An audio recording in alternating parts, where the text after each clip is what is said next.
Thank you very much. Thank you, Justin, for inviting us on Strelka. It's a really great pleasure and a great honor to be here tonight. And it's also the first time we come to Moscow. So it's it's a very enlightening experience to be here and to see what the city has become, because it's a city which only exists in our imagination of a very strong kind of like Soviet imagination of Moscow. And it's a completely different reality that we encounter while we're here. So this is very interesting. Just to say a few little word about our practice. Rahul and myself started working in Mumbai about 6 years ago. Our discussion started as really something which was an exchange between Mumbai and Tokyo. At the time, I was based in Tokyo, and Rahul was still in Mumbai, commuting between Mumbai and Goa, where he lives. And so we started exchanging ideas about those two cities, comparing notes. And slowly, our discussion became some kind of practice, which we call urbanology, which is, not a word which really exists. It's not a profession that is established or anything like this.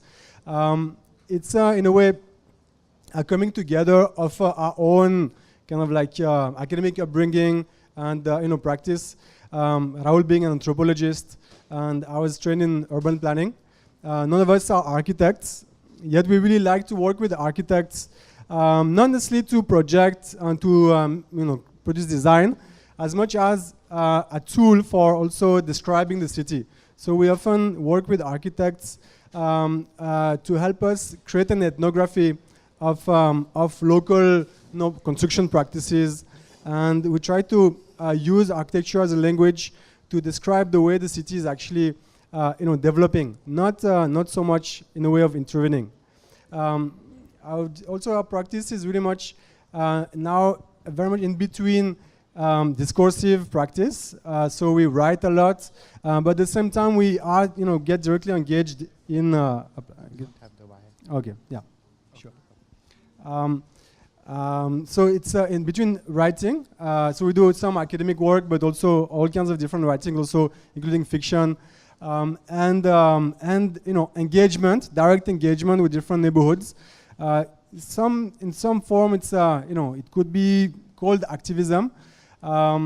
We are one of the kind of people that we work a lot with these days are local builders. So people who build homes, small homes all over the city, mostly in neighborhoods which are classified by the city as slum areas, which we don't necessarily call slums. We don't find it a very useful entry point to start understanding the city. We have our own kind of like nomenclature that we're developing. We often refer to neighborhoods in which we work, including Dharavi, as homegrown neighborhoods. This is referring to the fact that often those are neighborhoods which are really much built by people who live in the neighborhood. So there's a very strong relationship between the area and the practitioners who actually build. They're very much embedded in the neighborhood, which is not the case in many other parts of Mumbai and other cities also. So yeah, now I'll just introduce Mumbai. We'll just introduce the city to you. This is an aerial image of Mumbai. It's an island city on the west coast of India. It was even under a kind of socialist regime from the 1950s right up to the 1990s. It was the only bastion of the free market in the country. And these are just images to provide you with a certain context. This is South Mumbai, a very famous public space called Chowpatty Beach. These are the kind of high-rising. The influence of Soviet Russia in India was strong, as most of you know. And from the 50s onwards, a particular typology, the multi-storied apartment block became extremely sort of popular and began to shape much of the landscape of the city. And yet, about 60% of the population is said to live in what we call homegrown settlements. We do not use the word slum for a very special reason, which we will talk to you about today. This is the kind of development happening right now, these new financial districts. And these are, of course, construction worker sites right outside. We show this imagery because it just gives an idea of a very transforming city, but not in a manner which is very innovative. This is pretty much what's happening in most parts of the world. This is a map of Mumbai, and the dot over you see in the middle, that is Dharavi, which is, even though 60% of the population live in what are called slums or homegrown settlements, this 60% only occupies less than 15% of the available residential land on the city. This is a very important point to note, that even though it's 60% of the population, only they occupy only 15% or less than 15% of the land, even though it may not seem to those of you who have been to Mumbai and who fly into the city and usually see large swaths of homegrown settlements on the hills around, and you see it in public highways, they are very visible. But in terms of actual figures, they occupy much less land than one imagines. The reason for that is that they are extremely dense. They are low-rise but extremely dense, sometimes occupying density figures which are very, very difficult to imagine. And that is the reason why, that's how they exist. Do you want to?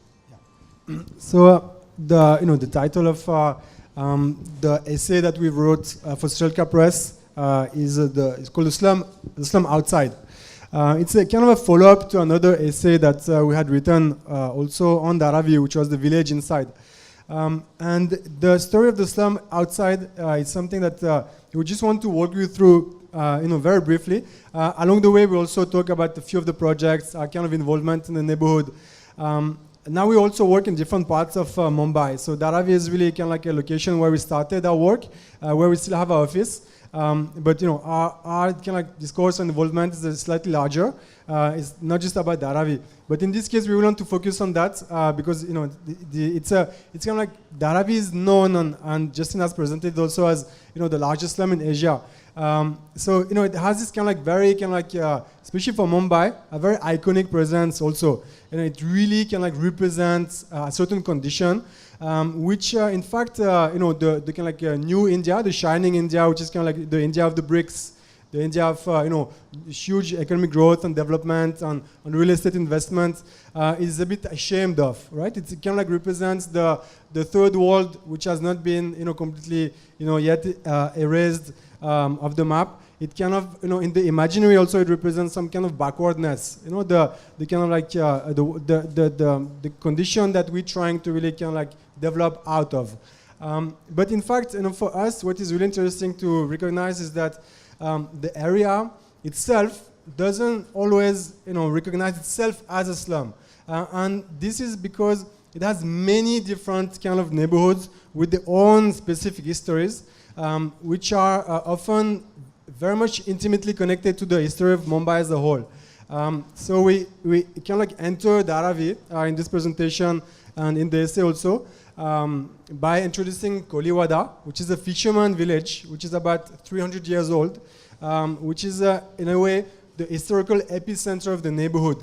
And we're right now doing a research on Mumbai, on Mumbai's urban villages. So those are villages such as Dharavi, Koliwada, which have been there for basically sometimes up to 300 years old, sometimes less, but which basically constitute the kind of like basic urban structure of Mumbai, and one which is often unrecognized. And there's a clear now, there's a way, a sense in which the city is only being understood either in the form of high-rise, modern, or low-rise village and slum. So there's there's kind of like a positional and very kind of like a strong dichotomy in the way that people are related to the city. So this is typically the kind of thing that we're trying to question through our kind of like ethnographic understanding and studying of the city. So the thing is that when we go into Koliwada and we ask people, where is Dharavi, the famous slum? Because that is exactly what it is known for, even though technically now Karachi has supposedly the biggest slum in Asia. But these are again very dubious figures. But the thing is that when you go there, you will see, you can see the little cross over there. These are Portuguese. The Portuguese was here before the British, and a large part of the population is Catholic. And you actually, this is a fish market. So you see, and you talk to them and they say the slum is not here, it's outside. This is not the slum at all. This is Dharavi, this is Koliwada, this is an old fishing village, and we have been there for a long time. And we did a small workshop in Kolivada when we first began working. And we invited a lot of architects and designers and media people to come together, work with local residents of Kolivada, and then explore this idea. You know, how Kolivada is a very distinct habitat within Dharavi, because just like the rest of the world, even in Mumbai, the authorities like to look at Dharavi as a slum, and these residents were saying we are not one. We have a different fabric. And we became part of a discussion with them through the Urban Typhoon workshop, and this is some of the kind of work which emerged from that particular workshop. So continuing, our quest, search for the slum. We've been told that Kolivada is not the slum; that the slum is just outside of Kolivada. We cross the road and we end up in that part of Dharavi, which is actually an old pre-independence municipal chawl. So the chawls are kind of like barracks for workers, which were produced by the government, and people like basically leasing the space to the government. So people there are telling us again that this is not the slum. This is a government kind of like leased space, which they have over time developed. And we started a discussion also with people from those municipal chawls. See, like here you can see the original typology of the I don't know this. This is this is a sloping roof. This is like the original kind of like type of houses which are provided by the government, and people have incrementally built up. So now you don't really recognize what is the municipal area and what is the slum outside. It's really kind of like merged in terms of typology. But we started that discussion with someone who's is a lawyer and also a resident of that municipal chawl, who was actually fighting a court case, filing a court case with the government for the right of that community to self-develop. So his argument was that we just want to have the right to improve our houses since we live in that patch of land. And this right is being, was at the time, and it still is actually, denied by the government on the ground that they were actually planning to redevelop the entire area. So, this notion of redevelopment is something which is very strong in Mumbai, and slums are often understood as kind of like raw material for redevelopment. And the redevelopment happens through a tabula rasa first, and then construction of high-rise buildings which resemble what the modern city is supposed to look like. So this community was fighting against it, trying to say that let us develop according to our own means and according to our own vision of what we want to live in. So this is very basic sketches. We just had a discussion between people from that municipal area and students from Columbia University who came for a workshop for a studio over there. And they were asking, just asking us, can you please give some documents that we can show the court to just present the fact that we actually are able to understand what we can do with our area. So this is just a very basic study on the ground of what they could be doing. And then, of course, the students got, this is some work by the students of, at Columbia who just kind of like decided to speculate a bit on what could happen with the development of the area. This is actually what happened. This is taken in 2009, and the exact same area, taken from a bit of a different angle.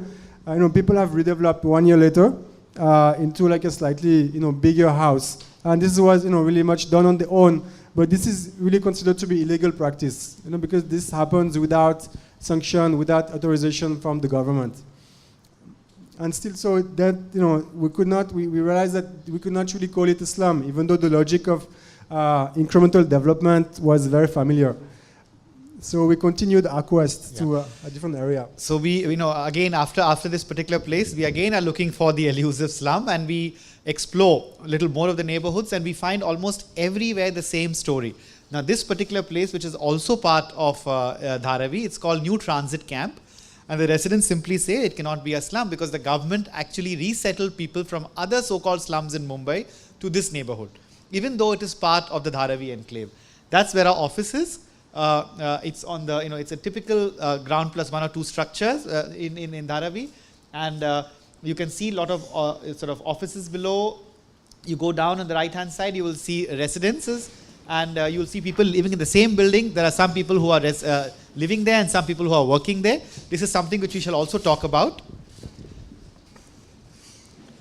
So this particular form, which we feel is the one which shapes a lot of Dharavi, is called the tool house. The tool house is not a very uncommon form in many parts of Asia. In Singapore, it's often called the shop house.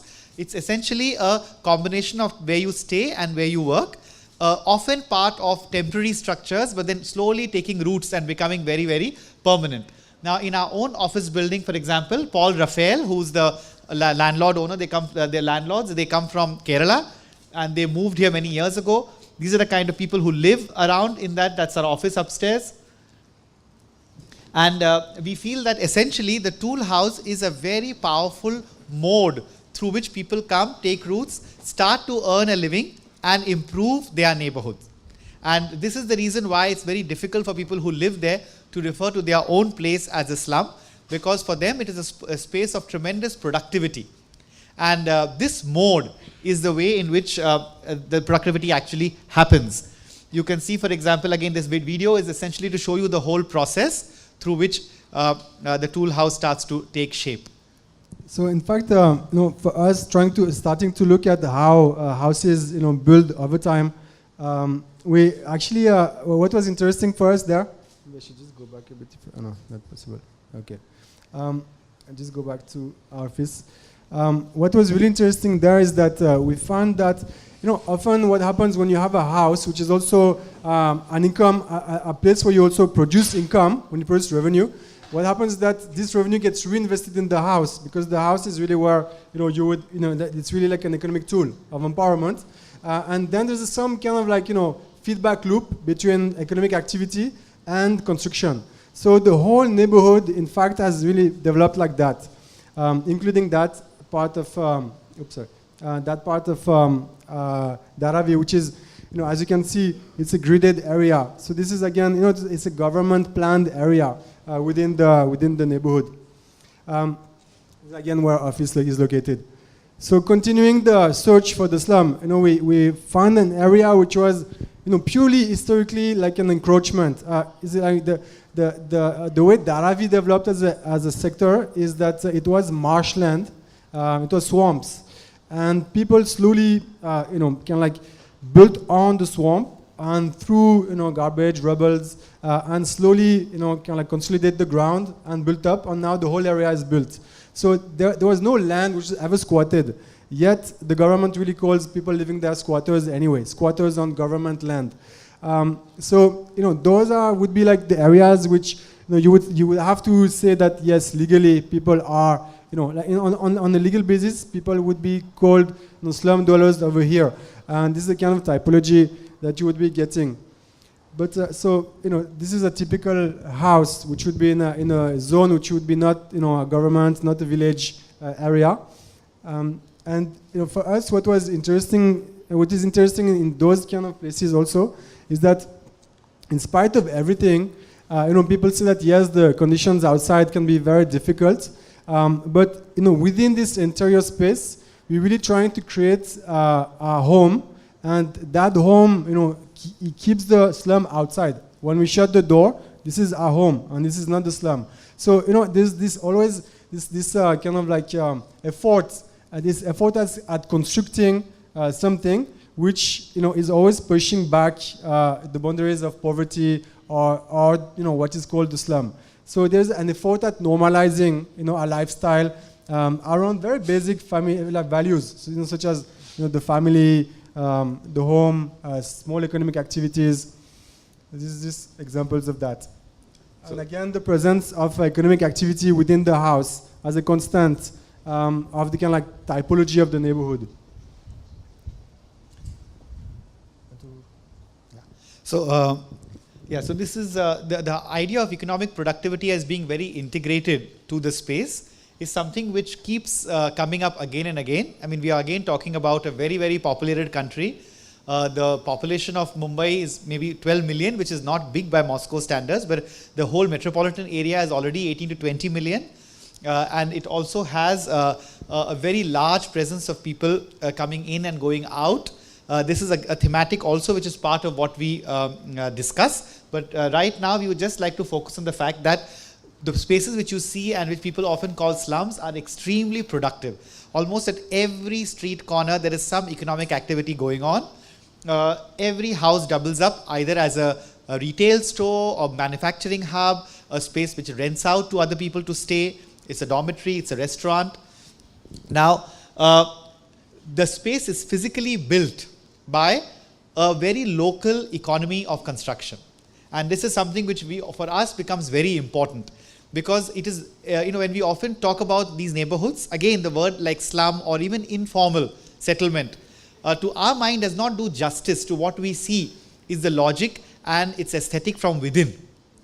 We actually see a very organized process through which construction takes place. There is a very strong and personal relationship with which clients have with the figure called the contractor. The contractor is essentially someone who actually builds and has a whole team responsible. It's a professional arrangement. And this neighborhood is in Bhandup, right? No, this is still Dharavi. Oh, this is Dharavi. So what again seems to be a completely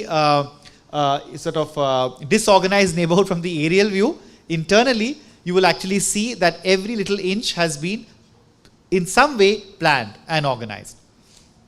So this is a house that we documented among many. We got really fascinated by the idea of how do you build a home. What is this? Because often we blur entire neighborhoods as slum or informal, when in fact we see that the industry of construction is extremely organized and is very structured. Maybe in different ways, but at the end of the day, what you get is houses built one after the other, which are pretty well built. And this is something that we've documented over and over again in different areas.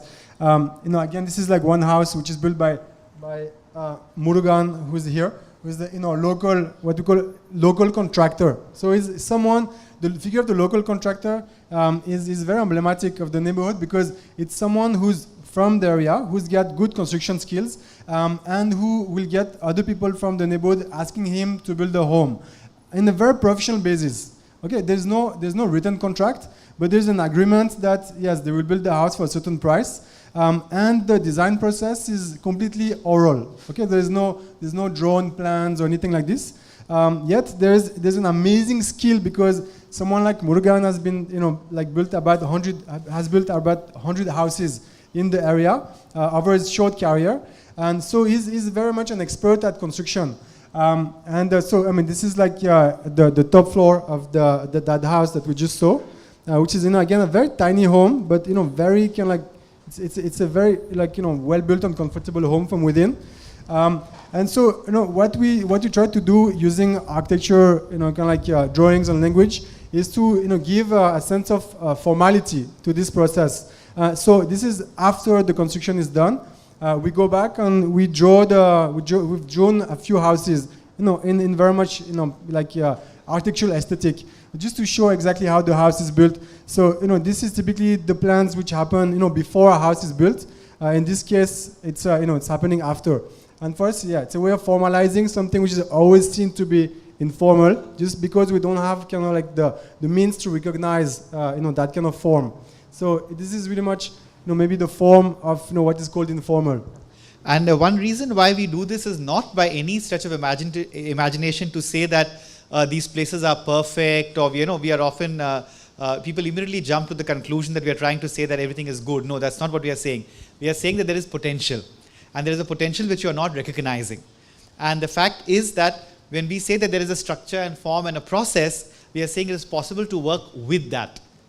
It is, to our mind, all the present government policies which try to address the housing issue or solve the slum problem are simply producing vertical buildings, relocating everybody into those spaces, releasing land for real estate development. So a lot of what we are saying must also be seen in that context, that we are also producing a discourse which is trying to open up the existing space as a viable process of improving those neighborhoods. So it is not again about saying that everything is good the way it is, but we are pointing out that there is an incremental process of constant improvement, and people manage to transform the neighborhood if given even the slightest security of tenure. And this is something which we build on. So this is the, sort of the backdrop to what to our practice. So again, this is just showing we've been also interested not just in how the house looks at the end, but how it's being built. And what comes out very strongly is that in fact it's being built often with very industrial products. Okay, even though it's you cannot just reduce it to vernacular. I mean, it is vernacular in the sense that it's built locally by local agents, but the whole economy of it is also connected to industrial production of materials, such as cement, bricks, steel, glass. So all of those elements are being used and assembled in different ways at small scale. So just saying that once you understand the process, once you understand that there is a very structured way in which things are being done, also in terms of how the labor is being organized on the site, the kind of relationship between the client and the contractor, then there's also a scope for a different kind of engagement, a different kind of relationship to the neighborhood, even from the point of view of, let's say, the government, urban planners, architects. So this understanding becomes for us an entry point for engagement. And so again, this is another contractor, Pankaj Gupta, with whom we've been working a lot. And this is a different neighborhood, which is actually a neighborhood which is it's almost as large as Dharavi, also in Mumbai. And it's a neighborhood which is close to a dumping ground. So you can just see over there the dumping ground. This is actually a very much poor part of the city, this is Subhash Mukherjee, who is actually an Italian architect from Torino, and we've been collaborating with Subhash and his team, Studio Mark, for some time. The idea is that the architect works as a consultant to the contractor. So this is typically usually what happens is the architect makes the plan and then the contractor executes. In that case, we're saying that the architect should work under the contractor, and the contractor handles the relationship with the client. And the architect, of course, also gets involved with the discussion with the client. In this case, this is Subhash, this is Bharat from our team, and this is Sadiq, who's the owner of the house, and this is the contractor. So we feel that this discussion at that level, at the level at the construction stage, he came with when the house was already being built in that project. We feel that this is the only way where we can really engage in a very productive dialogue, which is really about co-creation in that sense. So this is the context. This is the larger context. Govandi has, in fact, even lower scales of what are considered to be poverty than most parts. In fact, it is one of the most poorest neighborhoods, and yet even there, we have seen a lot of activity and desire to keep improving and transforming. This is again Subhash and the contractor today together. They have, you can see them having a discussion, and this is the kind of speculated model which the resident is actually interested in building. And this is again a photoshopped image of a mosque, which again has been designed by our team, which is inserted into the fabric of Govandi.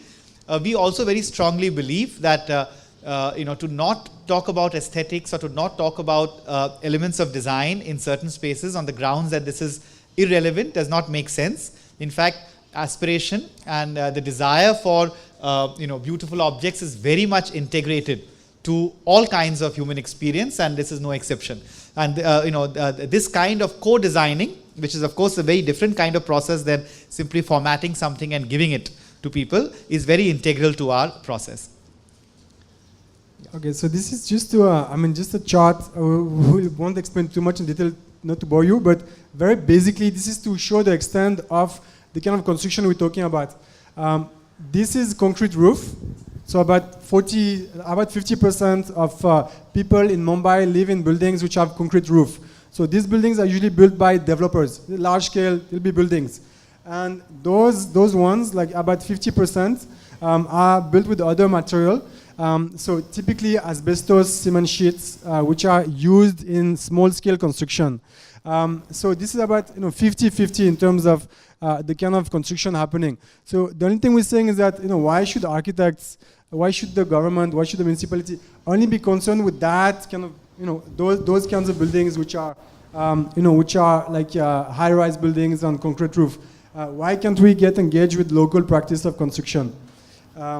And we just want to bring this point in a perspective of a different city, of a completely different city, which is Tokyo, and show that, in fact, it's not. We're not just. We just want to say we're actually trying to be very pragmatic there. We're not trying to be romantic about how beautiful local construction is all about. We're trying to say that this is another alternative process, thereby cities can also develop.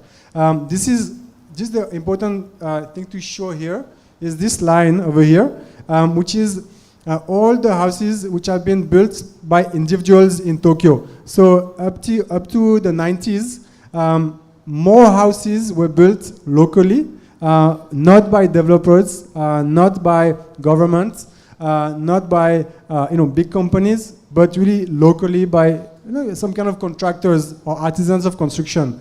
So Tokyo is a very interesting example, a very interesting example of what could happen if you follow that path of local process of development.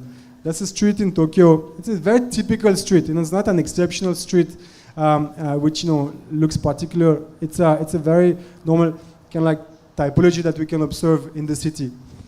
And also we must of course keep in mind, presenting this in Moscow in Russia is very different from making this presentation in any other Indian city, particularly since the state has had a history of tremendous success in producing large volumes of homes which are very integral to your urban fabric. And it's very difficult to visualize what a dysfunctional socialist economy like India could do, which is for most of its political life could not manage to produce that housing. In fact, created a very strange relationship with civic society where a large amounts of these settlements actually began to grow, and they grew because of all kinds of bureaucratic arrangements between local political leaders and local bureaucracies. So what you see in Mumbai is also a sign of a very dysfunctional state which has not been able to address some very fundamental issues. On the other hand, we can always say that let's keep waiting for a very strong state to come in, and that's not going to happen given the state of India's economy.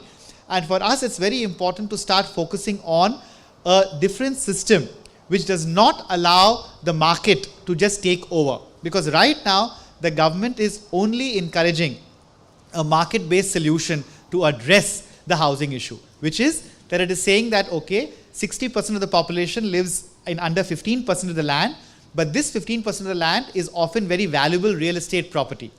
So it starts to really allow local builders to simply take over that land, relocate people into 20-story buildings in tiny, tiny tenements, and release the rest of the market, the rest of the land to the real estate market. Now, this has not been successful, even though this has been around for 10 to 15 years. This has not addressed the issue of economic livelihood, which is very integral to the kind of neighborhoods we were showing you. It has not managed to control, in fact, everywhere in the country, so-called slums are actually increasing. So clearly there is a problem.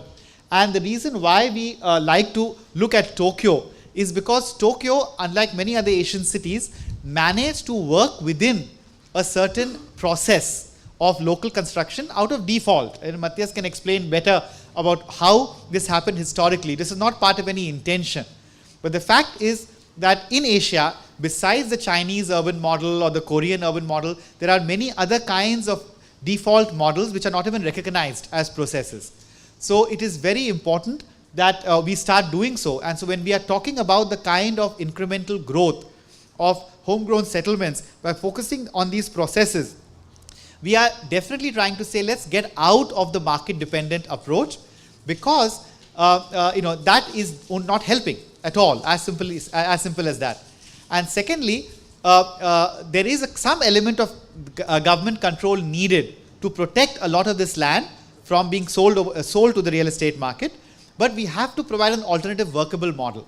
And that alternative workable model can emerge only when you look at other very successful urban fabrics which have worked within that, with that process. And this is something which, we can. So just very briefly, I mean, it may come as a surprise that we just throw Tokyo in the story also.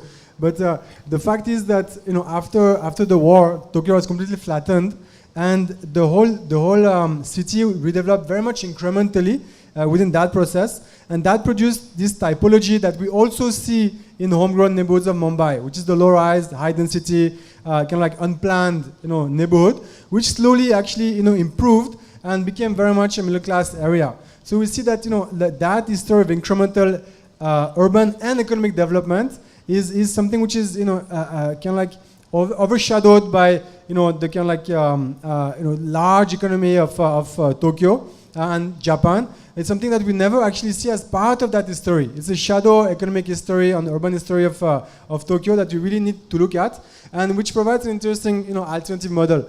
And again, like in the context of Mumbai, the big reference these days is Shanghai. You know, with like, you know, strong planning. People are saying like, if only we had like a, you know, like a more of a authoritarian government which could, you know, replan entire areas and put, you know, world-class infrastructure everywhere, then we get rid of our kind of like, you know, third worldness. And we're just simply saying that there's also a path thereby, you know, what is happening now by default could also, if supported properly and, you know, not kind of like prejudiced as much, could also lead to a perfectly fine, you know, like perfectly okay city, including that kind of, see, we like also we don't have to be too, you know, extreme in the kind of like aesthetic that we want to see emerging.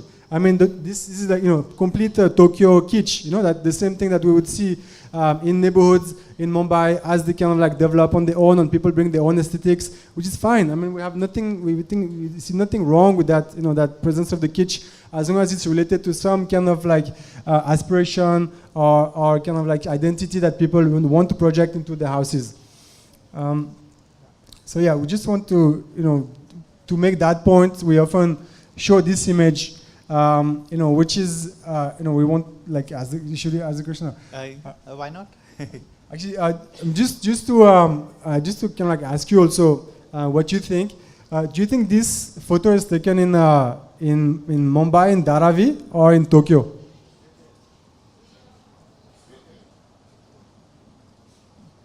Tokyo? Yeah? Yes. Because of this. Oh, yeah. But actually, I mean, this is Tokyo, and this is Dharavi. Dharavi.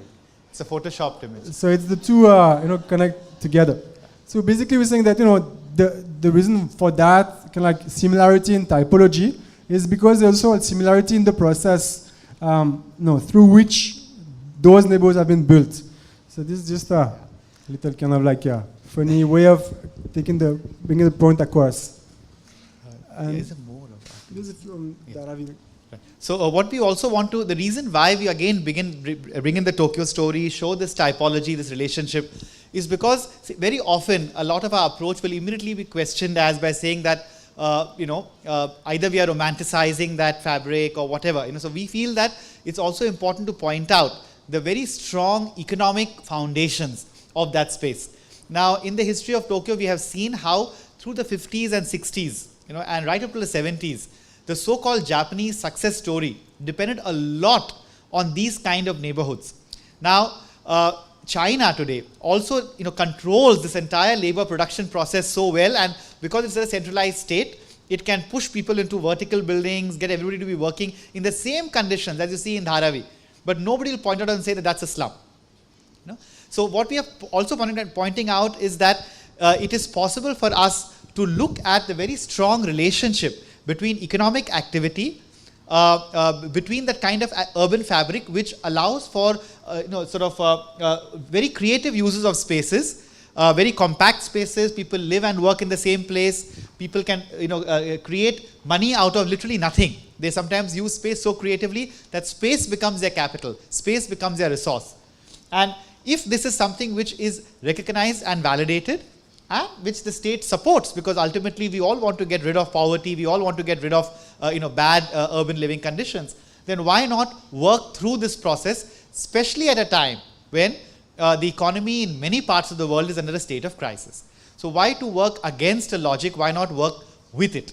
And we are still fascinated by the fact that why is everybody so hung up on a certain notion of the urban, the city?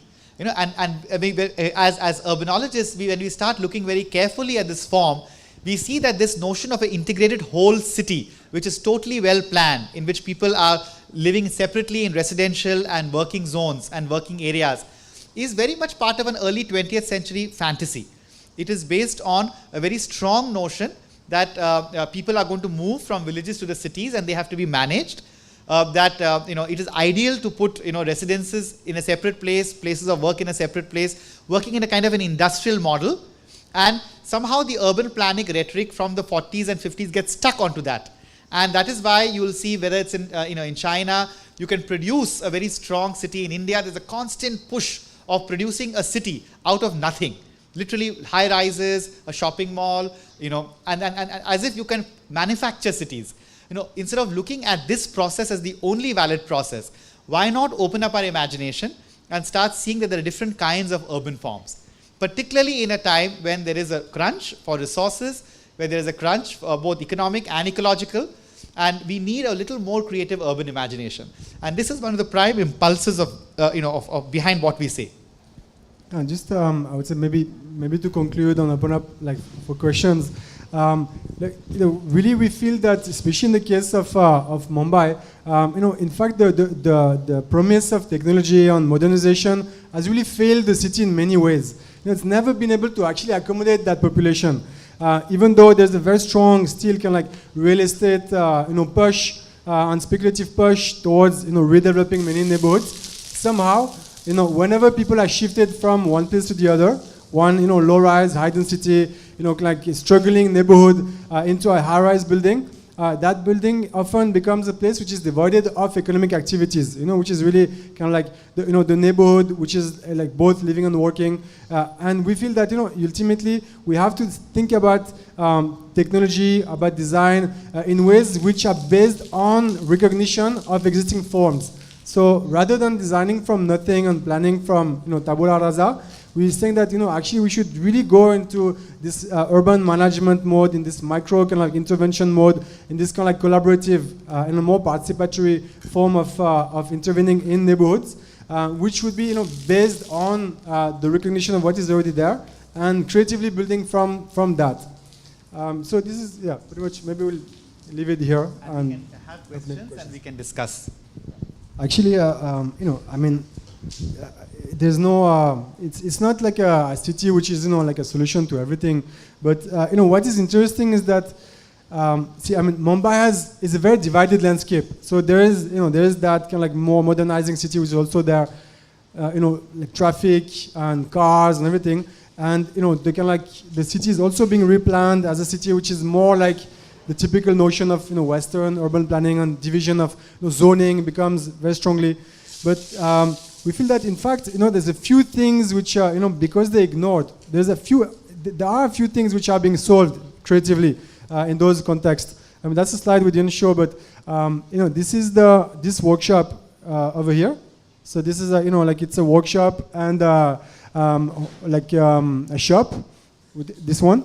And this is just a map of the production, the movement of goods in and out of that specific structure. So we just looked at the tool house, and it's an economic relationship to the city of Mumbai. So the map is a bit difficult to read like this, but basically what we realize is that those houses are completely integrated economically to the city at large, and there are very interesting, innovative ways in which production is taking place and the movement of goods is also organized. Typically, one small van will come and take goods being produced by many small workshops and bring them to different distribution points. So in fact, there are interesting ways in which some big recurrent issues of Mumbai are also being addressed in that context. Also important to keep in mind that the reason why we also bring in the Tokyo model is because even in Tokyo, for example, infrastructure issues were addressed very differently than from many countries from this part of the world. For example, retrofitting of infrastructure. you could, within a very complex and dense fabric, manage to bring in technology and give access to very good quality services. Now, in many ways, for many neighborhoods, we're not saying that this is again an ideal case scenario, but very often the idea that certain kinds of infrastructure cannot be simply put over there becomes an excuse for removing everybody, right? And just bringing a tabula rasa approach. So the point is that if we look at technology very carefully, and if we try and use very creative solutions, and like in places like Tokyo where it has happened in many neighborhoods, it is possible to create a functional city which works very well and is technologically also pretty advanced, and we don't see why it should not, particularly since the land ratio already is much less. It is not as if this is actually producing and taking over a large part of the land of the city. So there is no reason why it should not address many of those issues.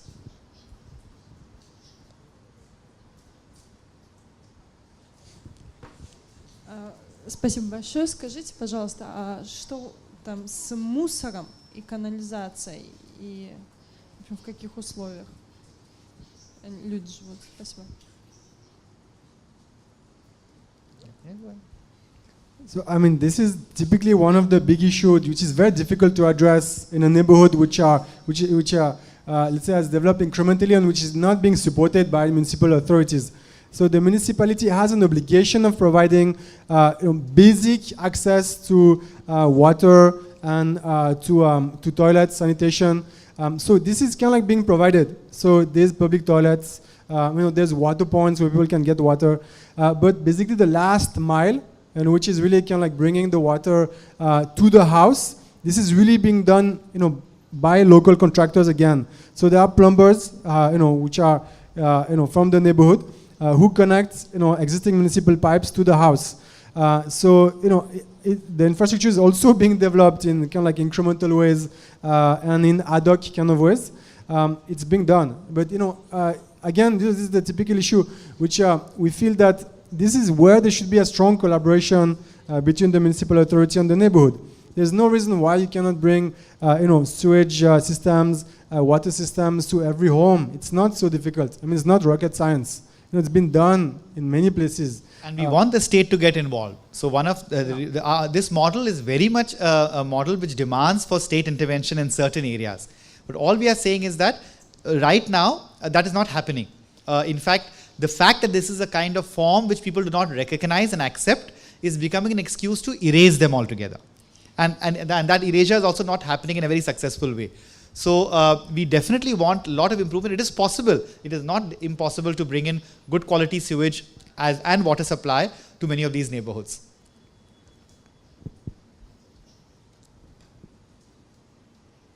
Yes.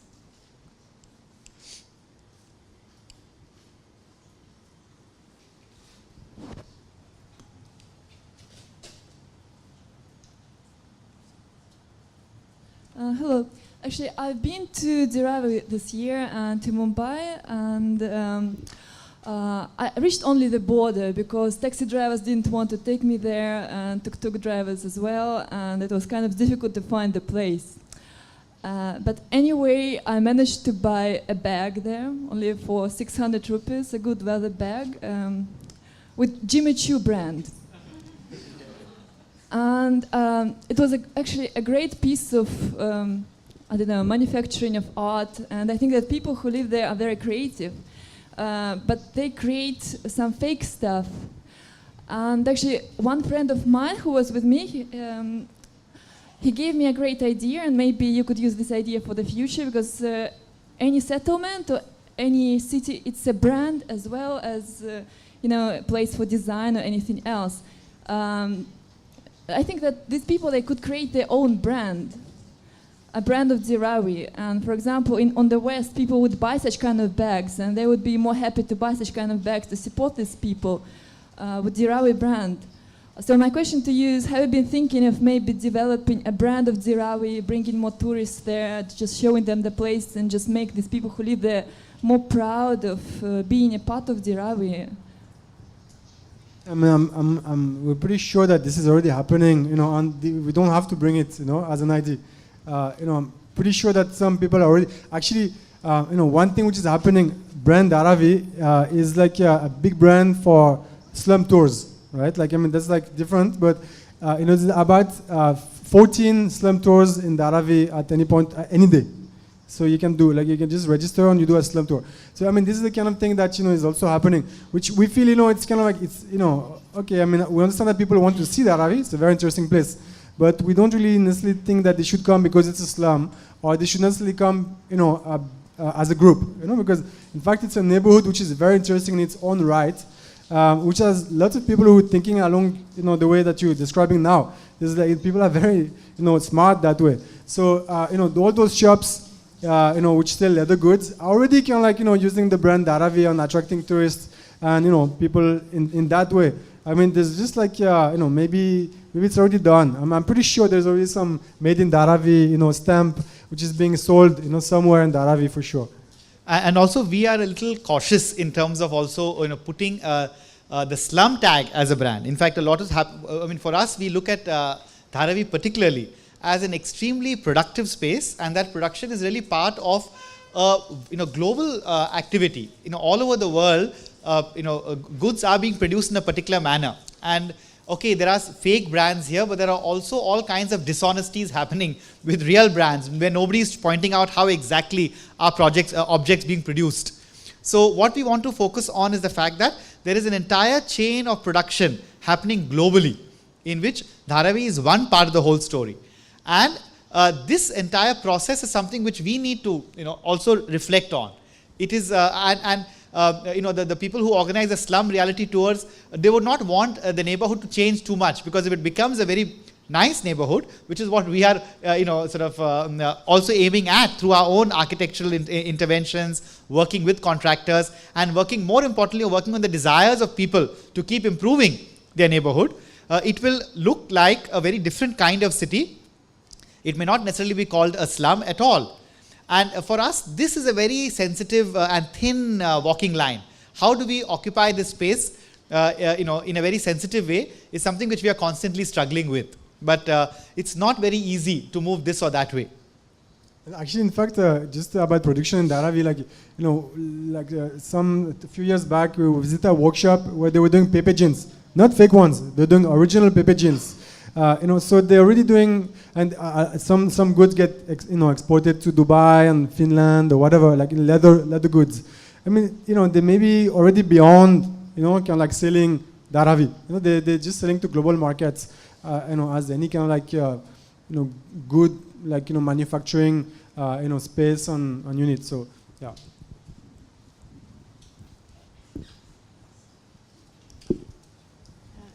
I had a question about social activism in some sense. Do you think these spaces, I don't know if it's the horizontality or the fact that these behaviors are learned, the kind of economic activity, social, networking, and all the things that happens to set up these informal relationships and businesses and other things. What do you think happens to them when they end up in a vertical condition, like in the vertical tower that they get?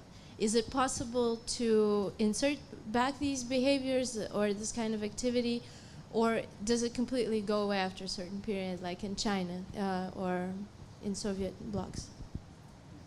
Actually, we've also been writing a lot about that, like what happens after redevelopment, on why we think redevelopment is not such a good idea.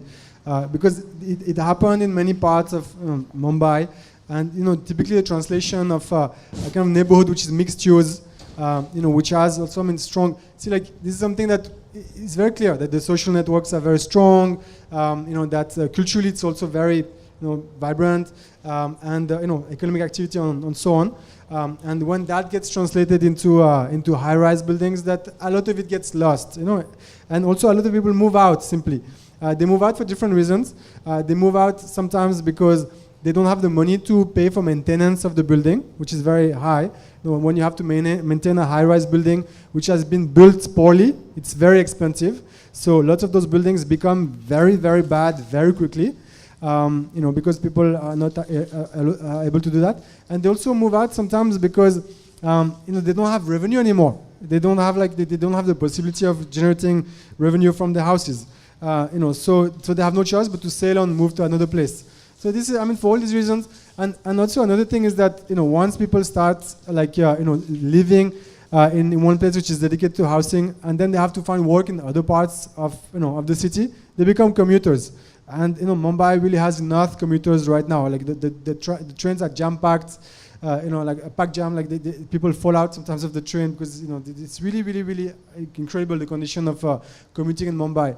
So we just feel that, let's just not, let's not push that model onto a neighborhood which has some of the, basic principles of kind of like urban organization pretty right, Yes. So.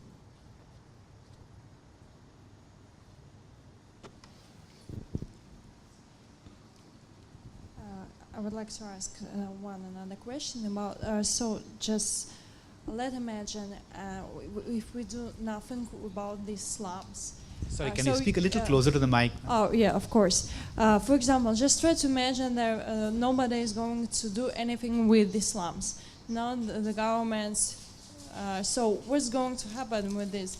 Will they grow in wide or height, or what is going to happen, for example, in 20 years or 30 years? So what's the trends?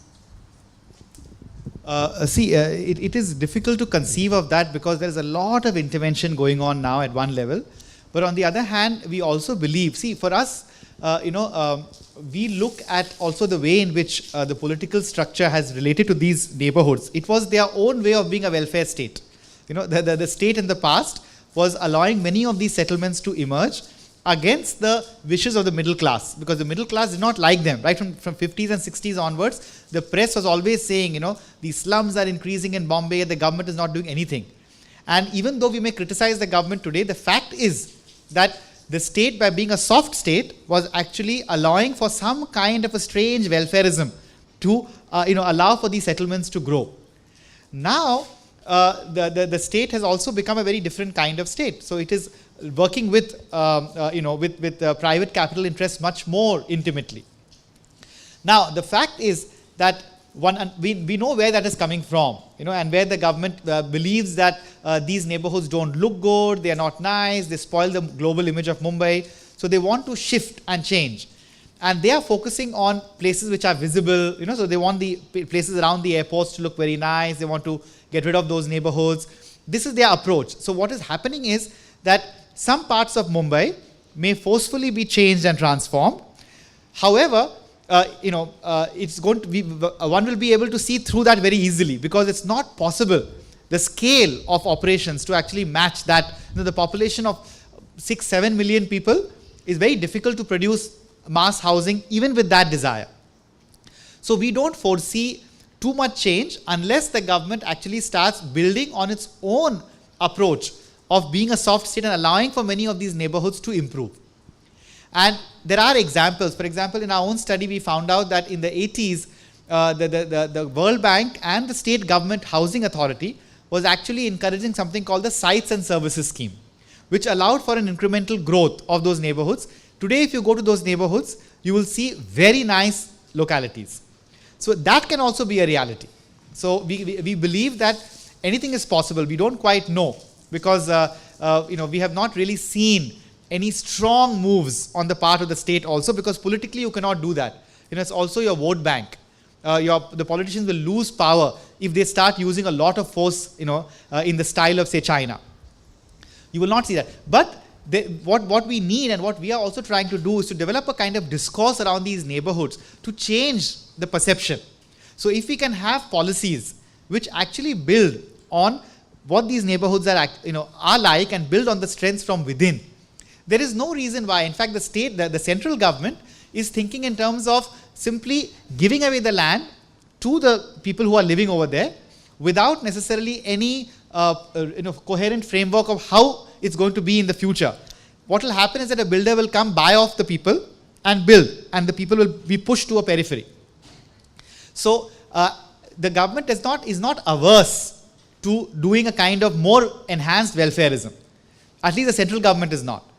So if they do that, unfortunately the private builders will take over there also. What we are saying is that recognize the market which exists, local markets. Let them build on, and you provide a certain kind of protection. If that happens, maybe we will see that in the next 20 years, a very beautiful city. It seems unimaginable for those of you who have been to Bombay, but it can happen. Also, just about the specific case of Dharavi. See, the Dharavi actually is wealthier than we imagine. In fact, there would be money for beautification, for reconstruction of some of the houses. But right now, there's a ban on construction, local construction in Dharavi. So what you see is aging small structures. And you also would not want to put a new fresh coat of paint in your house because you don't want to attract the attention of the municipal authorities, which may come and destroy your house. So right now you have like a status quo which is actually keeping the neighborhood in the state that it is. People are still building here and there, but they really have to be very discreet. So often, not just in Dharavi, but other parts of Mumbai which are classified as slum areas and which are not allowed to build beyond a certain point. Typically, the last thing that a contractor would do to a new small house is to make it look old.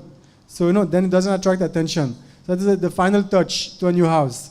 So there's also even more extreme cases that in which in neighborhoods in which people are not allowed to use bricks because they are completely new, kind of like a new encroachment. People would sometimes, when they have the money to actually build in hard, they would build in bricks and then cover the whole thing with tin sheets to kind of like camouflage the fact that it's actually a solid house behind. So all these things are, and often there is in the level of the municipality, there's a kind of like the municipality doesn't want also to let go of this neighborhood too easily because each time there's actually a new construction happening, they get a bribe out of it. And we calculated that in the neighborhood that we showed before, where we're doing this plan for the mosque, it's about 50,000 houses over there, small houses. So 50,000 houses, about 250,000 people living there, maybe more, probably actually more. And each year, we just estimated the economy of local construction to about $20 million every year. So this is just people building homes. How much that amounts to. And out of that, the municipal authorities informally, so the informality is on the side of the government, not on the side of the neighborhood. The municipal authorities informally take about 2 million to 4 million in bribe. So this is like individual officers taking the bribe for, closing the eyes on the fact that there's a new construction. So there's like a really kind of like a system in place which, in which status quo is enforced and really kind of like used and leveraged by local kind of like bureaucrats and politicians who get elected to protect the neighborhood from redevelopment.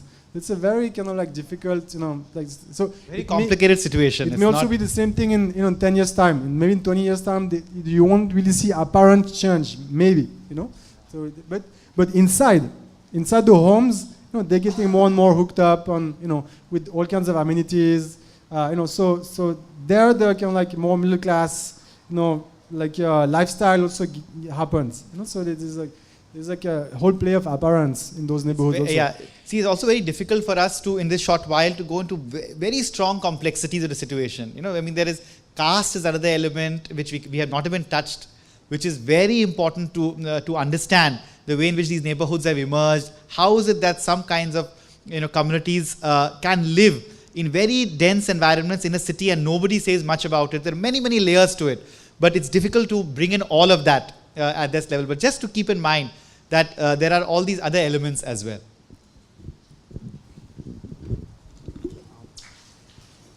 Вот такая хаотичная застройка имеет под собой риск обрушения зданий. Поскольку такая плотность, я уверен, что большие жертвы. Если они есть, если какая-то статистика, и если это большие жертвы, имеем ли мы право так рисковать человеческими жизнями?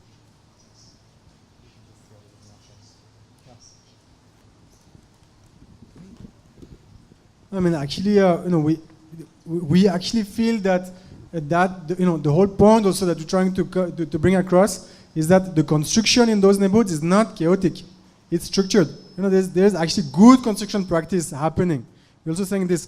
It's not just us. Non-architects saying it. We've been with architects, we've been with engineers who have looked at the construction of different houses, which said that this is actually often over-engineered. So people put too much steel, too much concrete, because they really can have this anxiety of making a solid house.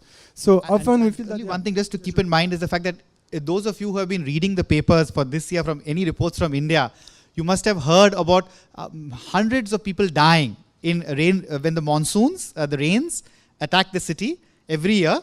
This year there were almost 200, 300 deaths of buildings collapsing.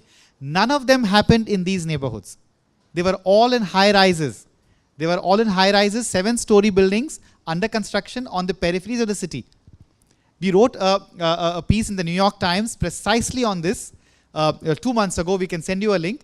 But statistically, there were no deaths in these neighborhoods. However difficult it is. See, what is the apparent chaos, what is the apparent mess, is something which we are trying to go beyond.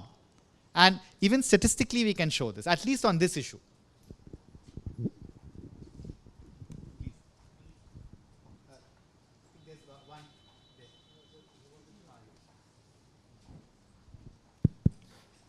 Actually, I was wondering, since you actually describe, I think that Dharavi, as you describe it, seems to me a very specific case of what conventionally we call slums. And in fact, I very much agree with you that is a very different kind of condition than other slums that I happen to know.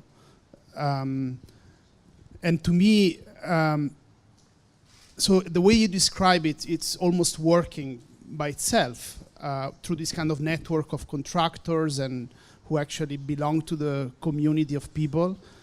And I'm a little bit wondering whether by introducing a sort of outside visibility, or let's say the slum outside, the city outside, the risk of renewing, even if you go for a very soft approach, the risk is that you improve the neighborhood so in a kind of visible way that the risk is that the land value of this place would erase, and on a let's say long term might end up by the people who actually are there now might have problems to sustain actually this to live there.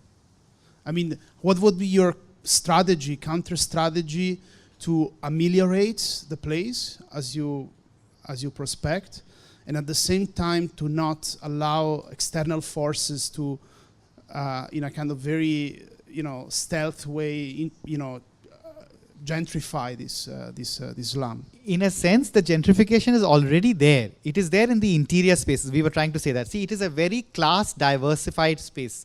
It is not a poor neighborhood in a homogeneous sense at all. Dharavi particularly, and many other neighborhoods. In fact, Shivaji Nagar, the other neighborhood which we were talking about, is in many ways supposed to have the lower sort of economic and socio-economic indicators than even Dharavi. And even there, what we are saying is it's a very class diversified space. The gentrification is part of the process in many ways. And the only reason we are saying is that it is important to understand that certain processes, which are right now sort of allowing for a kind of a strange middle class, which is to embedded in that neighborhood, not to express its own aspiration, is to our extent also linked to many other social factors. For example, in this particular neighborhood in Shivaji Nagar, even though it's a resettlement colony, not technically a slum, you actually have local authorities treating it as a slum because a lot of the residents over there happen to be poor Muslim communities, and there is a kind of prejudice operating. So, and you go there and we will show you photographs of extremely sort of elaborate homes inside, and which will not look like any less than a highly gentrified middle class neighborhood already. So the gentrification process, which normally you will find in other other contexts where say a certain middle class comes and takes over the neighborhood, in fact does not happen here because the prejudice is often so deep. Yes, but in that sense, I think that as you also said, rightly so, it's a kind of very thin line because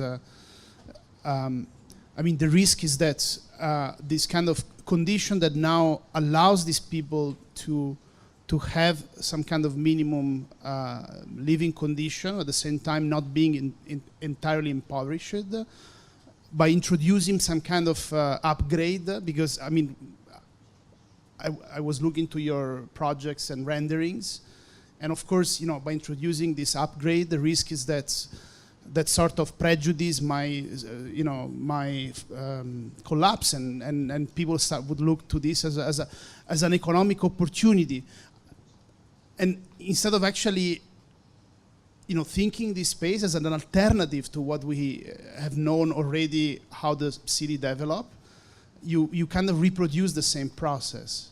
Actually, this is the huge problem in Mumbai as a whole. Actually, because right now the city is the most densely populated city in the world, yet it has 500,000 empty flats.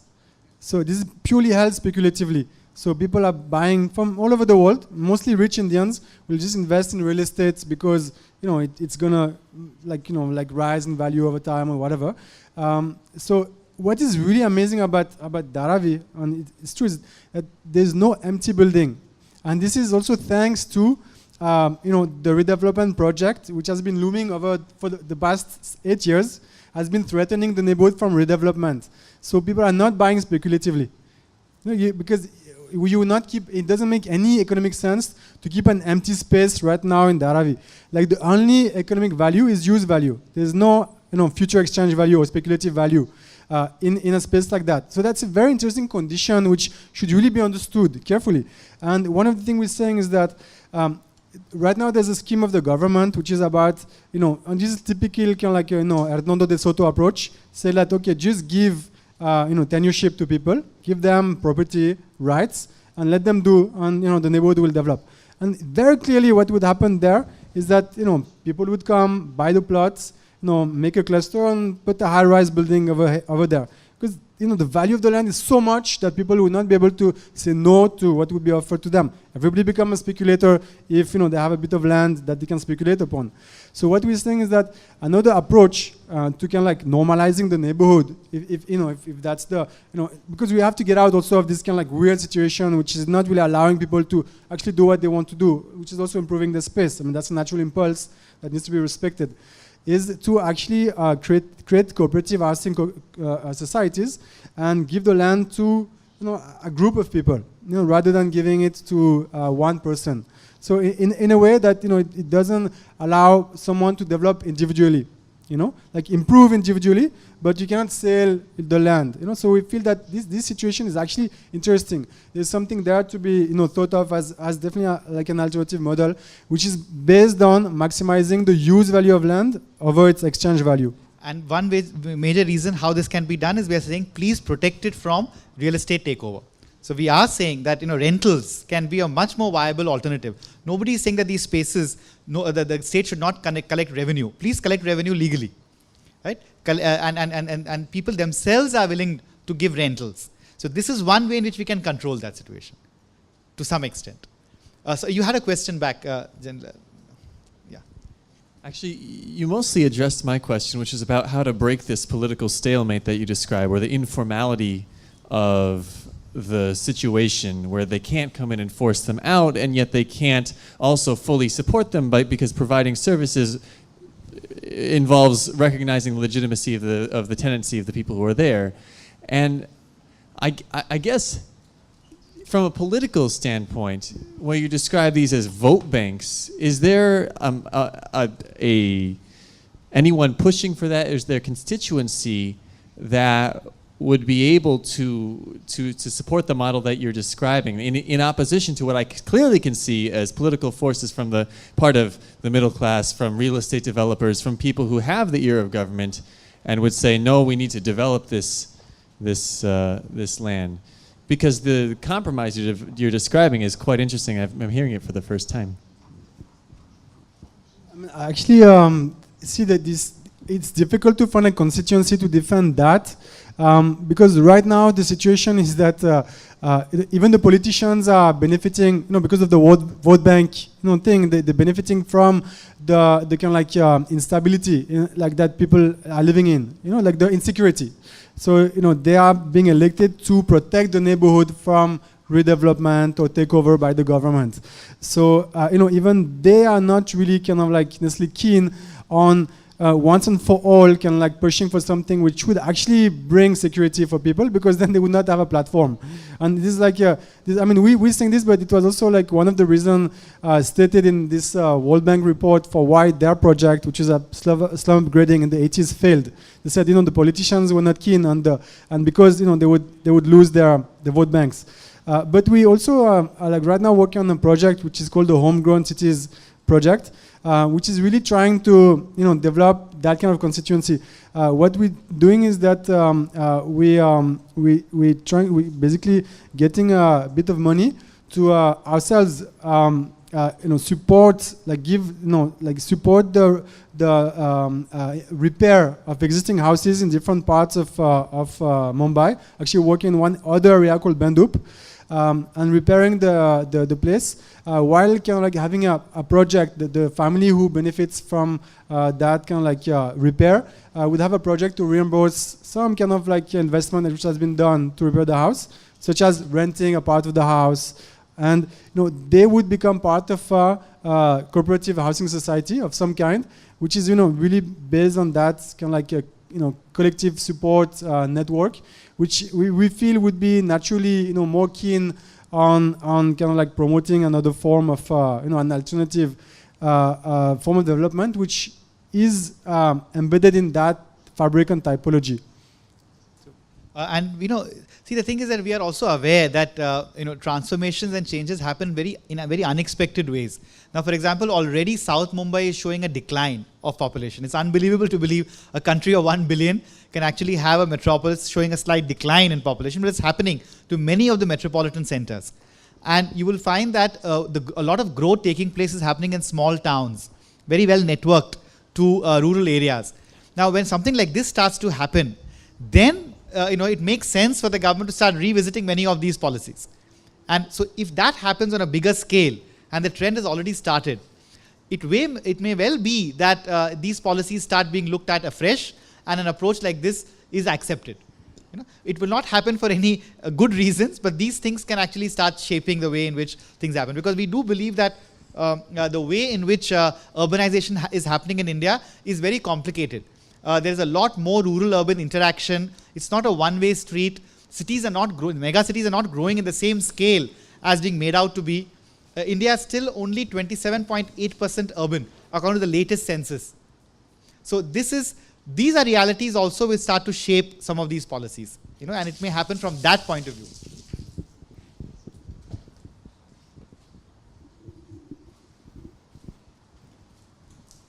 Спасибо большое за очень интересную лекцию. Во-вторых, не могли бы вы в паре слов сказать, насколько похоже на бразильские фавелы именно по уровню преступности? То есть есть ли там такая же ситуация, когда туда боятся заходить правоохранительные органы? Спасибо. No, the scarier places are in Bombay are for women in very middle class and upper middle class areas now recently, which it was never the case earlier. But no, these neighborhoods do not have that kind of fear of people going in, etc. Whatever fear is there, middle class people have in their minds. We have been working over there, and you don't have to have any special precautions or anything to go there. Like our friend over there said, she traveled by, the taxis may not have wanted to go because there's traffic gets stuck, not necessarily because it is an unsafe place at all. So it doesn't have that narrative, but not because of any special reason. There is some kind of a control of certain kinds of organized crime, which may be the reason why these places are safer, comparatively. So you won't feel the fear of an attack in these neighborhoods at all. Maybe Matthias can say a little more about that. Yeah, it's true that, but it's true that you never feel unsafe. Really, one of the reasons for this is they can Jane Jacobs' eye in the street. There's so many people all time in the street, passing by that it's very hard for something to happen without many people to come and kind of like like help you or whatever.